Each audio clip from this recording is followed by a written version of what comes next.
Maso a dingaka le banyalani Tshimangadzo Muofhe wa dingwaga di le 32 le Mphikeleli Shikwambana wa dingwaga di le 35 a utlwisitse maloko a malapa a bone, ditsala le badiri ka bone botlhoko.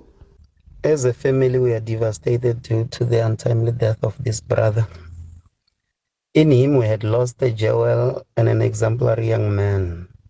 Though it is quite a sad and a somber week for all of us in the family, as we are trying to come in terms with his passing.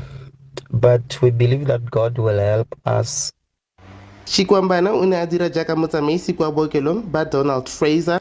Ka mengwe mebedi a le busy a actor a turn around this petlele same re na le high maternal mortality bomme ka nako yena actor le clinical manager ra khwetša 0 maternal death bomme ba se tlhole ba tlhokofala ga ba tlile go belega.